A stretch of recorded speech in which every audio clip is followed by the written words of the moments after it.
Hi guys, welcome back. Thank you guys for all the likes, for sharing. Thank you guys because God is good.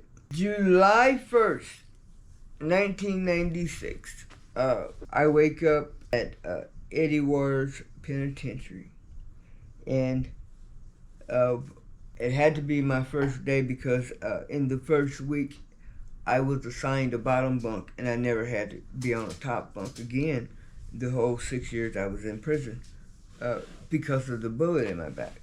But they took a couple of days for that to get taken care of. So I remember being asleep, comfortable, because I'm asleep and most everybody else in the dorm is up. So I didn't have no problems. I wasn't scared. I was very comfortable. And so someone tapped me on, I'm on the top bunk, and someone tapped me on my shoulder, woke me up. And I'm like, what's up?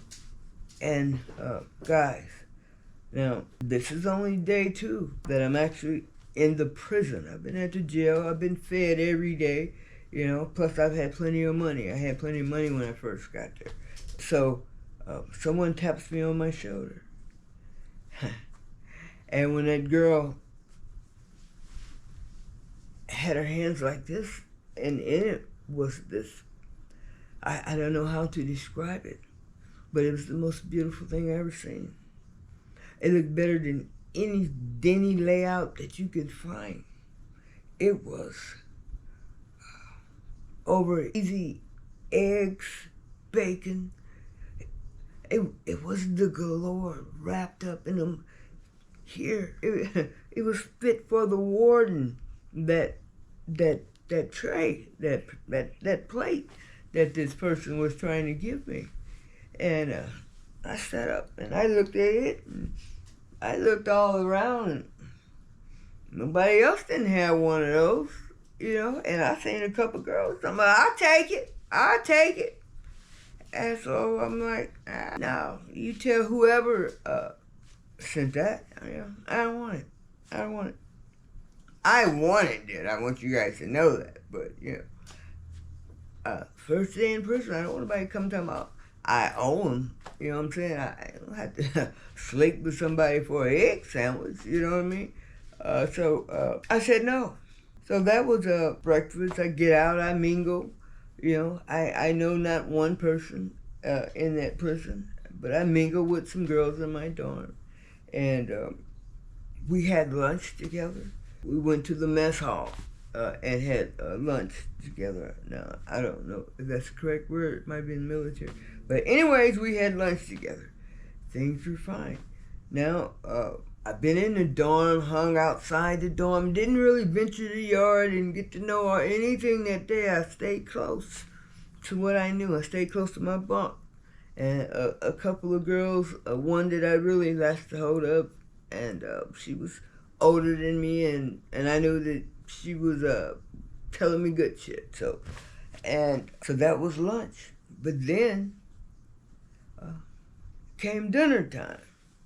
Now, when dinner time came, that meant, and I didn't know that then, but I can tell you now, everybody's in line. That lunch line was different because people were at their little jobs, so everybody just wasn't everybody at the yard at that mess hall at the same time for breakfast or lunch, I thought. But anyway, so here it is, dinner time, and the line is way long, and all of a sudden I'm in the line, and mind you guys, I am nervous, okay, because all these people, they know each other, they're friends, they're high-fiving it. They're all comfortable. Nobody's sick and sad. It's only my second day. Nobody's sick and sad but me. I'm sure it's more, but anyways, bottom line is I'm sitting in line with the rest of the people, and then I hear this chatter, going around my head somewhere, and someone saying, hey, they got me fucked up. See, I don't play them type of games. You know what I'm saying? Woo, woo, woo, woo, woo, woo, woo, woo. I'm in line, I'm looking around, and I realized that I think this person is talking upside my head. You know, that's me they talking to, right? So I got nervous then, cause I'm in a situation. My second day, you know, I mean, my first. I'm in a situation. I don't know what's going on, right? So, lines getting a little closer, almost in the mess hall, and I can remember, you know, with the line, there's also a part that's like a porch, you know, like you grab the handles and it's concrete, but nobody was allowed to sit on it. We all standing, you had to go, so there'd always be like 10 people on the porch as we going up the line. So it became my time and the people that I'm with, to be on the porch, and I can remember leaning out back on the rail and stuff and just, chilling, even though I'm still a little nervous about that person talking upside my head, but I really don't understand, but I feel like they're talking upside my head. And then all of a sudden, I'm all relaxed and leaning on the rail, and guys, all of a sudden, this girl, she comes up and she says, "Hey, who you are? Who is you? Hey, woo, wait, ooh, who your girlfriend? Ooh, I want to be your girlfriend. Who is you?" If I tell you that my hands were trembling, guys, I have hollered at girls, and I have hollered at girls. I did not know that people would do such a thing. I'm not gonna say her name, but you scared the doo-doo out of me. Pie. Yes, right. It's more than one Pie. Pie knows who she is. Pie. Her name is Pie, and everybody who knows it know that I ain't lying. Yep, that was Pie that did me. Pie scared the bejeebus out of me. Oh, you, can I be your girlfriend? I did not know how to act, how to receive that, you know.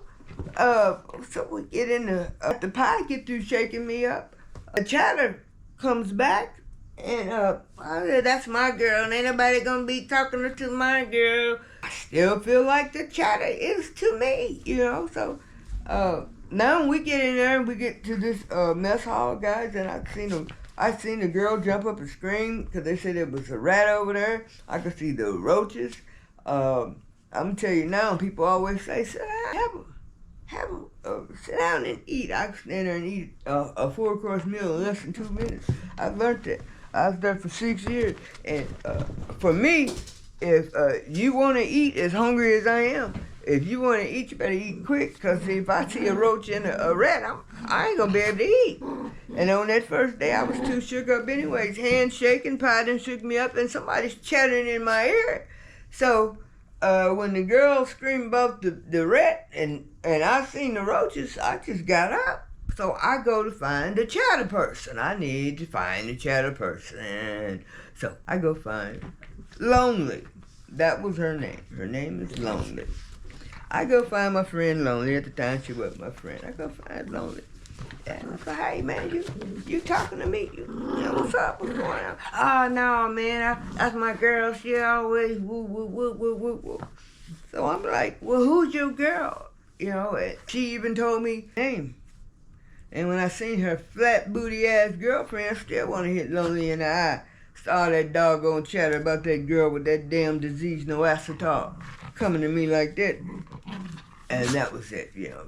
Lonely didn't want no smoke. Lonely didn't want no smoke, that's for sure. So Lonely backed down, and that was my first day at prison.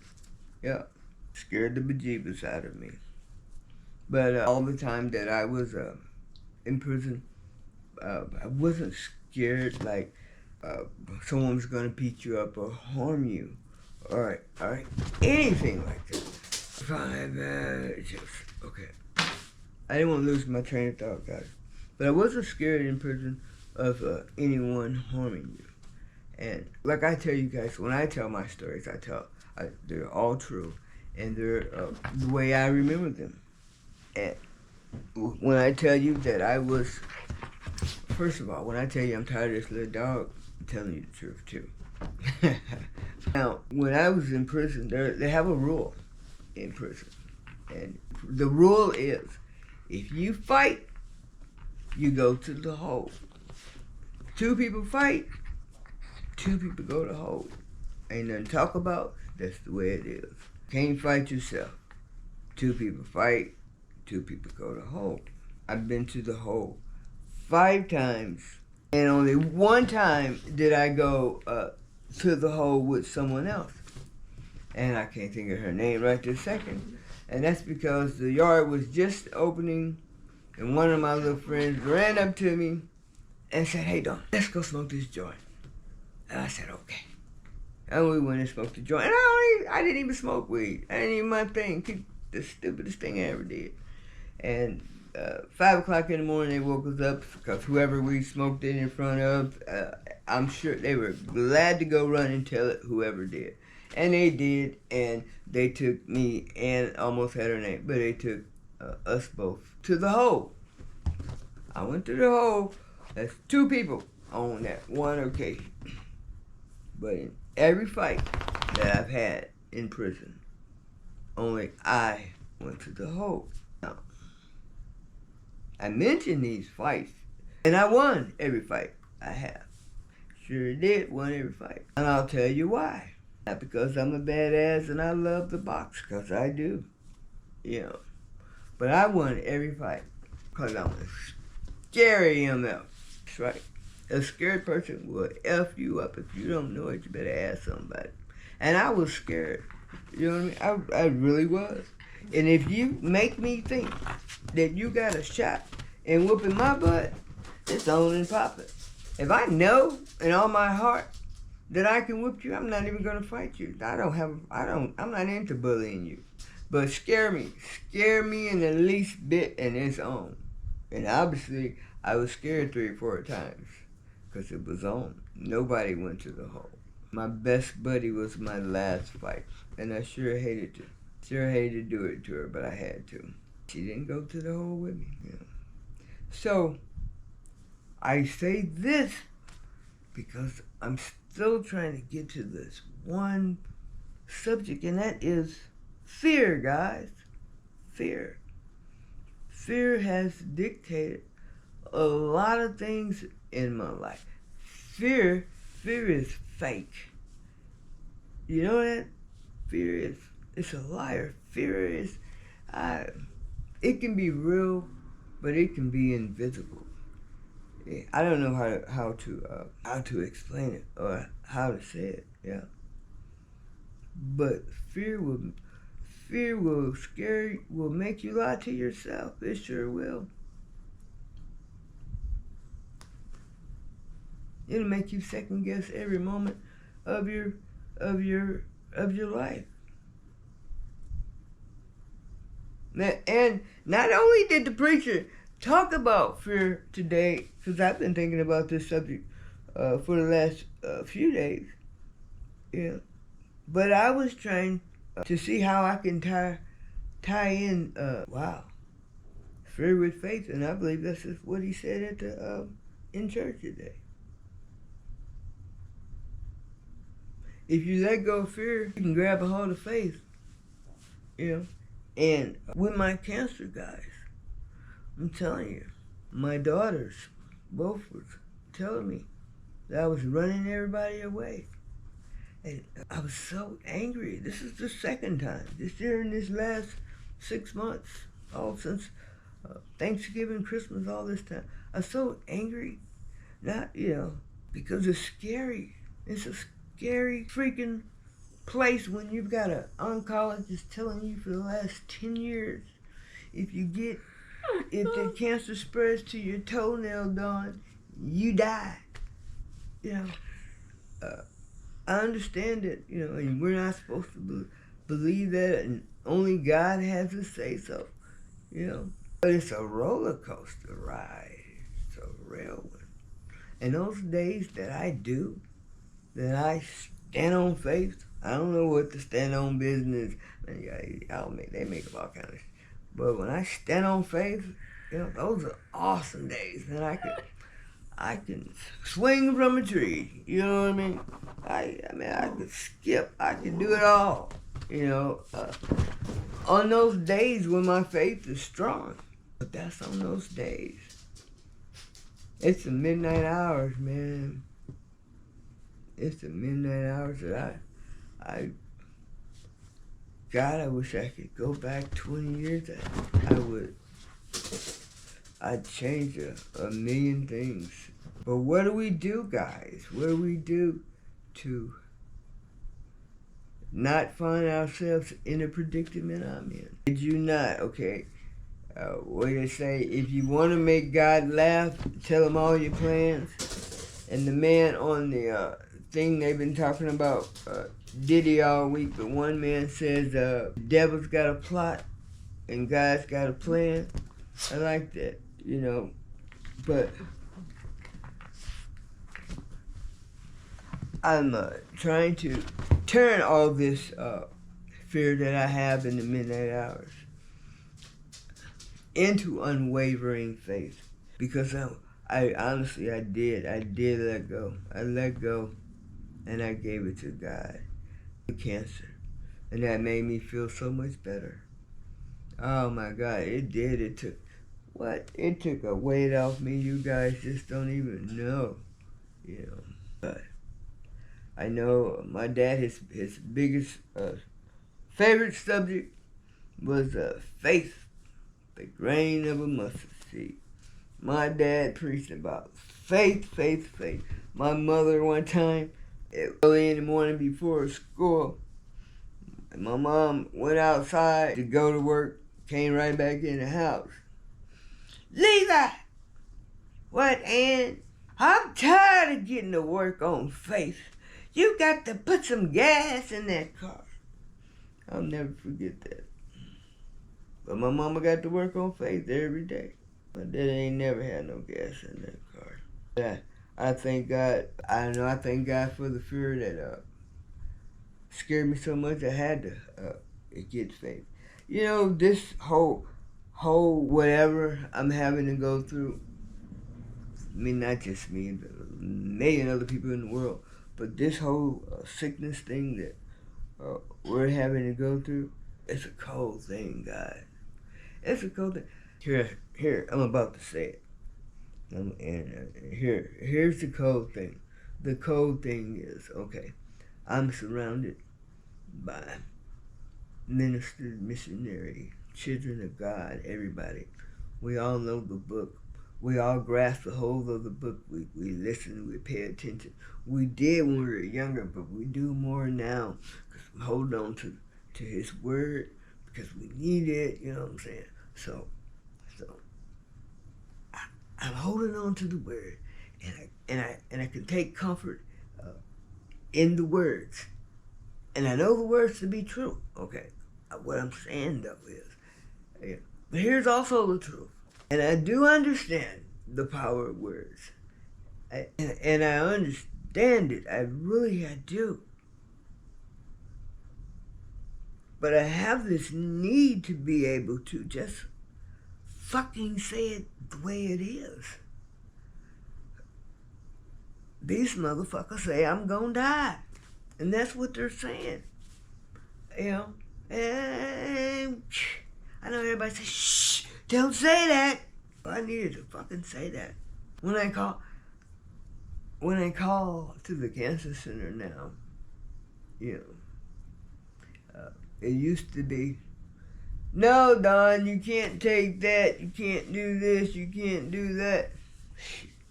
Now when they call them, they say something like, I don't see why not. What is going to hurt? Go and try it, see if it hurts. Go and try it and work it on out.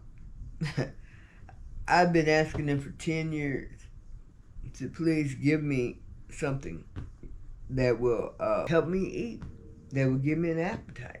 Okay, I got weed, I got dab, I got, you know, whatever. If I find a good one that'll give me the munchies, fine, but they run out of that one kind, you know what I mean? So you don't always get some good munchy weed, which is why I smoke. I don't even care about the high. I don't even think I get high, I smoke so much. And I lost my damn train of thought. Anyways, sorry guys, I lost that train of thought. Okay. Anyways, here recently, I went to the emergency room. And when I got there, and I apologize for just leaving you guys hanging on that last issue. I can't remember what it was. Here lately, I went to the emergency room last week, and because I've thrown up 9 days in a row, and that was the 9th day. And the only thing that was different on that, the 8th and the 9th day, is I was throwing up all day. Instead of normally, I usually get sick at 7, 8 o'clock in the evening, and once I can give it all back, then I feel a little better and it's bedtime. But not those 2 days. So anyways, when I get there, they give me the standard that they always do. They give me some fluids. My body appreciated it. I really appreciate it. And they give me the Zofran through my port, which is way more effective than me swallowing the pill. So they give me this and they send me home. I say thank you. Because they didn't do PET scans like they've been doing and all those things, and I didn't think I needed any of that anyways. But the next day, the home health people come, the nurses come. But on this time, the next day, it's been 6 weeks, 6 months, I don't know, 6 something, and it's time for my assessment or whatever they call it. Time for 2 nurses to show up. Okay, so 2 nurses show up, and they ask the questions, and I always tell them, and I usually, and it's what I did, I just hand them the paper from yesterday when I was at the emergency room. Here's what they said. They grab the paper, and they read it. Those 2 ladies, I could prove it. I got cameras all in my house. Everything's recorded.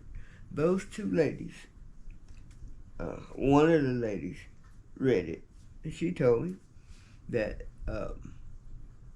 my urine said that it was cloudy, that my urine had blood in it, and that I had crystals in my urine. That's what she said she read off of this paper.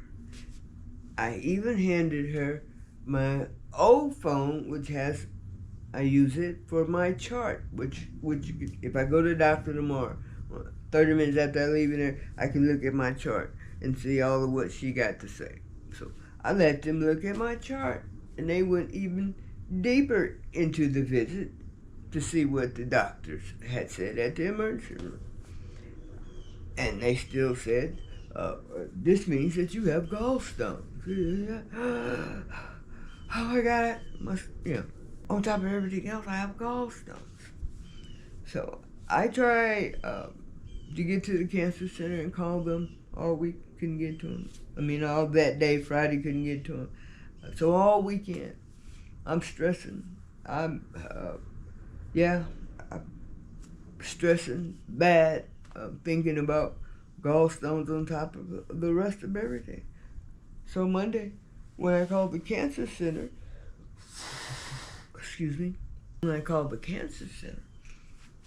and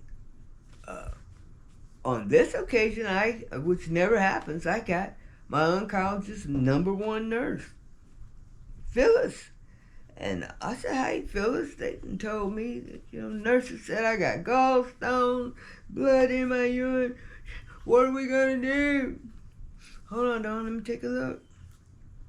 Phyllis gets on the phone and says, it doesn't say any of that.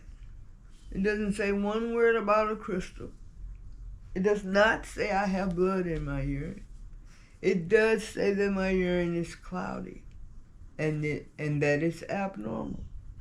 And she explains that was normal because I was also dehydrated. So everything's going to be a little off whack. In order to be sure that things aren't, going wiry, we would rehydrate you.